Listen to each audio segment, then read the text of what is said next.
ಸಾವಲ್ಲೂ ಒಂದಾದರು. ಆತ್ಮದ ಸೇಡು ಕೊನೆಯ ಸಾಲನ್ನು ಓದಿ ಮೈ ಜುಮ್ ಎಂದ ಕ್ಷಮ ತನ್ನ ಪುಸ್ತಕವನ್ನು ದೀಪದ ಪಕ್ಕ ಇಟ್ಟು ಅವಳ ಗಂಡನನ್ನು ಎದುರು ನೋಡಲು ಕಿಟಕಿ ಬಳಿ ಬಂದು ನಿಂತಳು. ಮೈ ಕೊರೆಯುವ ಚಳಿ, ಎಣ್ಣೆ ಬತ್ತಿ ಬೆಳಕು ಕಮ್ಮಿಯಾಗುತ್ತಿರಲು ದೀಪಕ್ಕೆ ಎಣ್ಣೆ ಹಾಕಲು ಮುಂದಾದಳು. ನಂತರ ಸಣ್ಣಗೆ ಬೆಳಕು ಚೆಲ್ಲುತ್ತಿದ್ದ ದೀಪವು ಜೋರಾಗಿ ಉರಿಯಲು ಆರಂಭಿಸಿತು. ಬಿಸಿಯಾಗಿ ಅವಳ ಗಂಡನಿಗೆ ಪ್ರೀತಿಯಿಂದ ರುಚಿಯಾಗಿ ಮಾಡಿದ್ದ ಅಡುಗೆಯು ಯಾಕೋ ಹಾಳಾದ ಹಾಗೆ ವಾಸನೆ ಬರುತ್ತಿತ್ತು. ಏನೋ ಅಪಶಕುನವೇನೋ ಎಂದು ಕ್ಷಮಾ ತನ್ನ ಗಂಡ ಬಂದೊಡನೆ ಇದೆಲ್ಲ ಹೇಳಿ ಅವನ ಎದೆಯ ಮೇಲೆ ಬೆಚ್ಚಗೆ ಮಲಗಿ ವಿಶ್ರಾಂತಿಸಲು ಕಾಯುತ್ತಿದ್ದಳು. ಇಲ್ಲಿ ಮಲಗುವ ಕೋಣೆ ಯಾಕೋ ಭಯ ಹುಟ್ಟಿಸುವಂತೆ ಇದ್ದರೂ ದೇವರ ನೆನೆಯುತ್ತಾ ಅಲ್ಲಿ ಹೋಗಿ ಹಾಸಿಗೆ ಹಾಸಿ ಕೂಡಲೇ ಮತ್ತೆ ಬಂದು ಕಿಟಕಿಯಲ್ಲಿ ಗಂಡನ ಬರುವಿಕೆಯನ್ನು ಕಾಣಲು ಚಿಂತಾಗ್ರಸ್ತಳಾಗಿ ನಿಂತಳು. ಮುದ್ದಿನ ಒಬ್ಬಳೇ ಮಗಳಾಗಿ ಬೆಳೆದಿದ್ದ ಕ್ಷಮಾಳಿಗೆ ಹೀಗೆ ಊರಿನ ಕೊನೆಯಲ್ಲಿ ಪುಟ್ಟ ಮನೆಯಲ್ಲಿ ವಾಸವಿರಲು ಅಕ್ಷರಶಃ ಇಷ್ಟ ಇರಲಿಲ್ಲ. ಆದರೆ ಪ್ರೀತಿ? ಸಣ್ಣ ವಯಸ್ಸಿನಿಂದಲೂ ತನಗೆ ತನ್ನ ರಾಜ್ಕುಮಾರ ಬರುತ್ತಾನೆ, ತುಂಬಾ ಪ್ರೀತಿಯಲ್ಲಿ ಮುಳುಗಿಸಿ ಪ್ರೀತಿಯ ಅರಮನೆಯಲ್ಲಿ ಇಡುತ್ತಾನೆ ಎಂಬ ಕನಸು.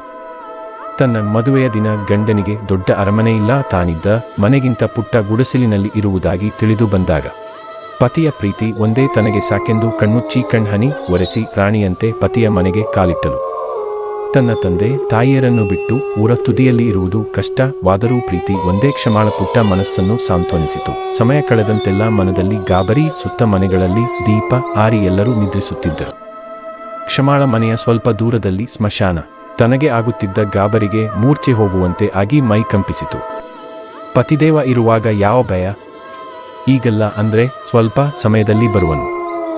ಆಗ ಅವನನ್ನು ಅಪ್ಪಿಕೊಂಡು ಕೈ ಹಿಡಿದು ಅವನ ಜೊತೆ ಇರಲು ಭಯವೆಲ್ಲ ಮಾಯ ಎಂದು ಕಾದಳು. ಹುಣ್ಣಿಮೆಯ ರಾತ್ರಿ, ಚಂದ್ರನ ಬೆಳಕಿದ್ದರೂ ಕಪ್ಪು. ಕಿಟಕಿಯ ಆಚೆ ಸ್ವಲ್ಪ ದೂರದಲ್ಲಿ ಜನ ಬರುತ್ತಿರುವ ಸದ್ದು, ಹಾಗೆಯೇ ಸ್ವಲ್ಪ ದೀಪದ ಬೆಳಕು ಕಂಡಿತು.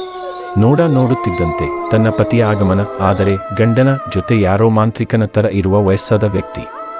ಅದೇನೋ ಮಂತ್ರಗಳ ಪಠಣ. ಕ್ಷಮಾಳ ಭಯ ಹೋಗದೆ ಇನ್ನೂ ಭಯ ಹೆಚ್ಚಿತು. ಗಂಡನಿಗೆ ಯಾರೋ ಮಾಟ ಮಂತ್ರ ಮಾಡಿಸಿ ಹೀಗೆ ಮಾಡುತ್ತಿದ್ದಾರೆ ಎಂದು ಅವನನ್ನು ಕಾಪಾಡಲು ಬಾಗಿಲ ತೆಗೆದು ಓಡಿ ಬರಲು ಯತ್ನಿಸಿದ. ಬಾಗಿಲನ್ನು ಮುಟ್ಟಲು ಆಗಲಿಲ್ಲ. ಆಚೆ ತನ್ನ ಗಂಡ ಜೋರಾಗಿ ಇಂದಿಗೆ ನೀನು ನಾಶ ಎಂದನು.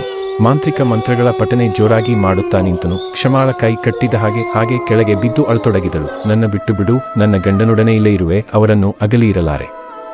ಗಂಡ ಹೆಂಡತಿಯರ ನಡುವೆ ಜಗಳ ಸಾಮಾನ್ಯ. ನನಗೆ 1 ತಿಂಗಳು. ನಮ್ಮ ಮಗು ಸ್ವಲ್ಪ ದಿನದಲ್ಲೇ ಜನಿಸಲಿದ್ದು, ಆ ನಂತರ ನಾವು ಸುಖವಾಗಿ ಇರುತ್ತೇವೆ ಎಂದು ಅಳುತ್ತಾ ತನ್ನ ಗಂಡನನ್ನು ಕೂಗಿದಳು. ಸತ್ತವರು ಸಂಸಾರ ಮಾಡುವುದೇ? ನಿನ್ನ ಹಿಂದೆ ನಿನ್ನ ಲೋಕಕ್ಕೆ ಕಳಿಸುವೆ ಎಂದ ಮಾಂತ್ರಿಕ ಅವನ ಕೆಲಸಕ್ಕೆ ಸಜ್ಜಾದ. ಇತ್ತ ಕ್ಷಮಾಳ ಗಂಡ ಕೈ ಕಟ್ಟಿ ತಲೆ ಬಗ್ಗಿಸಿ ಮಾಂತ್ರಿಕನ ಮಾತನ್ನು ಆಲಿಸುತ್ತಿದ್ದ. ತನ್ನನ್ನು ಅತಿಯಾಗಿ ಪ್ರೀತಿಸುತ್ತಿದ್ದ ಹೆಂಡತಿಯ ಬಗ್ಗೆ ಚೂರು ಪ್ರೀತಿಯೂ ಅಥವಾ ಕಿಂಚಿತ್ತೂ ಕರುಣೆಯೂ ಅವನಿಗೆ ಇರಲಿಲ್ಲ. ಕ್ಷಮಾ ಒಂದೇ ಸಮನೆ ಅಳುವುದನ್ನು ನಿಲ್ಲಿಸಿ ದೇವರ ನೆನೆದು ಮನೆಯ ಆಚೆ ಬಂದಳು. ಅವಳನ್ನು ನೋಡಿದ ಅವಳ ಗಂಡನಿಗೆ ಹಾಗೂ ಮಾಂತ್ರಿಕನಿಗೆ ಭಯವಾಯಿತು. ಮಾಂತ್ರಿಕ ತನ್ನ ಮಂತ್ರ ಶಕ್ತಿ ಕಮ್ಮಿ ಆದದ್ದನ್ನು ಕಂಡು ಓಡಿ ಹೋದನು. ಕ್ಷಮಾಳ ಗಂಡನು ಹೆದರಿ ಓಡತೊಡಗಿದನು. ನಿಮ್ಮನ್ನು ಕಾಯುತ್ತಾ ನನ್ನ ಅರ್ಧ ಜೀವವೇ ಹೋಯಿತು, ಆದರೆ ಈಗ ಮನೆಗೆ ಬಂದು ಹೀಗೆ ಹಿಂತಿರುಗಿ ಹೋದರೆ ನಿಮ್ಮ ಹೆಂಡತಿಯ ಗತಿಯೇನು? ಒಬ್ಬಳನ್ನೇ ಹೀಗೆ ಬಿಟ್ಟು ಹೋಗುವುದು ಸರಿಯೇ? ನಿಮಗಾಗಿ ಅಡುಗೆ ತಯಾರಿಸಿ ಹಾಸಿಗೆ ತಯಾರಿಸಿ ಕಾಯುತ್ತಿರುವೆ. ಬನ್ನಿ, ನನ್ನ ಬೆಚ್ಚಗೆ ನಿಮ್ಮ ಎದೆಯ ಮೇಲೆ ಮಲಗಿಸಿಕೊಳ್ಳಿ ಎಂದಳು. ಅವಳ ಗಂಡ ಗಾಬರಿಯಾಗಿ ಮೂರ್ಛೆ ಹೋದನು. ಅವನನ್ನು ತನ್ನ ತೊಡೆಯ ಮೇಲೆ ಮಲಗಿಸಿಕೊಂಡ ಕ್ಷಮಾ ನಗುತ್ತಾ ತಲೆ ಸವರುತ್ತಾ, ನಿಮ್ಮನ್ನು ಅದೆಷ್ಟು ಪ್ರೀತಿಸಿದೆ, ಅದೆಷ್ಟು ಆಸೆಗಳ ರಾಶಿ ಕಟ್ಟಿ ನಿಮ್ಮ ಪೂಜೆ ಮಾಡಿದೆ. ತಂದೆ ತಾಯಿ ಎಲ್ಲರನ್ನೂ ಬಿಟ್ಟು ನಿಮ್ಮನ್ನೇ ನಂಬಿ ಇಷ್ಟು ದೂರ ಬಂದ ನನಗೆ ಏನೂ ಪ್ರೀತಿ ಇಲ್ಲ.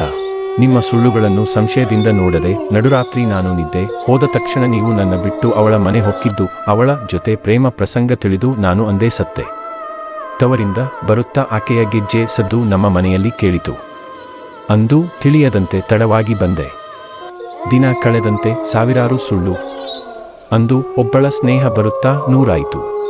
ಆ ನಡುವೆಯಲ್ಲೂ ನನ್ನ ಗರ್ಭಿಣಿ ಮಾಡಿ ನಿಮ್ಮ ಆಸೆ ತೀರಿಸಿಕೊಂಡು ನನ್ನ ಬಿಟ್ಟು ಹೋಗಿ ನಂತರ 1 ವಾರ ಬರಲಿಲ್ಲ. ನೀವು ಮನೆಯಲ್ಲಿ ಇಲ್ಲ ಎಂದು ತಿಳಿದು ಗಂಡಸರ ಕಿರುಕುಳ ತಾಳಲಾರದೆ ತವರಿಗೆ ಹೊರಟೆ. ಆದರೂ ನಾನಿಲ್ಲದಾಗ ನೀವು ಬಂದರೆ ನಿಮ್ಮ ಊಟಕ್ಕೆ ಸ್ನಾನಕ್ಕೆ ಕಷ್ಟವಾಗುತ್ತೆ. ನಾನು ಏನಾದರೂ ಇಲ್ಲೇ ಇರುವುದು ಸರಿ ಎಂದು ನೋವಲ್ಲೇ ಕಾದೆ. ನನಗೆ ನಿಮ್ಮ ವಿಷಯ ತಿಳಿದಿದೆ ಎಂದು ತಿಳಿದ ನೀವು ಮನೆಗೆ ನನ್ನ ಮುಂದೆ ಅವಳನ್ನು ಕರೆತಂದು ಅಸಭ್ಯವಾಗಿ ವರ್ತಿಸಿ ನಮ್ಮ ಕೊನೆಯಲ್ಲೇ ನಿಮ್ಮ ಪ್ರಣಯ ಪ್ರಸಂಗ. ಏನಾದರೂ ನೀವೇ ನನ್ನ ಗಂಡ, ನಾನೇ ನಿಮ್ಮ ಹೆಂಡತಿ ಎಂದು ಅವಳನ್ನು ಆಚೆ ತಳ್ಳಲು ನೋಡಿದರೆ ನೀವು ನನ್ನನ್ನೇ ಆಚೆ ಬಾವಿಗೆ ತಳ್ಳಿ ನಿಮ್ಮ ಆನಂದ ಲೋಕದಲ್ಲಿ ತೆಲಾಡಿ ನಲಿದಿರಿ. ಉಸಿರು ಕಟ್ಟಿ ಸಾಯುವಾಗ ನನ್ನ ನೋವು ಆ ದೇವರೊಬ್ಬ ಬಲ್ಲ. ಕ್ಷಮಾ ದೊಡ್ಡದೊಂದು ನಿಟ್ಟುಸಿರು ಬಿಟ್ಟು, ಏಳಿ ಊಟ ಮಾಡಿ ವಿಶ್ರಾಂತಿಸಿ. ಪ್ರೀತಿ ಇಲ್ಲದ ಕಡೆ ಎಷ್ಟು ದಿನ ಇರುವುದು? ನಾನು ಹೋಗುತ್ತೇನೆ ಹೀಗೆ ನುಡಿದ ಕ್ಷಮಾ ಕಾಣೆಯಾದಳು. ಬೆಳಗ್ಗೆ ಊರಿನ ಜನ ಆಕೆಯ ಗಂಡನ ಶವವನ್ನು ಬಾವಿಯಿಂದ ತೆಗೆಯಲು ಪ್ರಯತ್ನಿಸುತ್ತಿದ್ದರು. ಮುಗುವಂತೆ ಹೆಂಡತಿಯ ತೊಡೆಯ ಮೇಲೆ ಮಲಗಿದ್ದ ಅವನ ಸ್ಥಿತಿ ಬೆಳಗ್ಗೆ ಹೀಗೆ ಸಿಕ್ಕದ್ದು ಹೇಗೆ ಎನ್ನುವುದು ಆ ಶಿವನೊಬ್ಬನೇ ಬಲ್ಲ.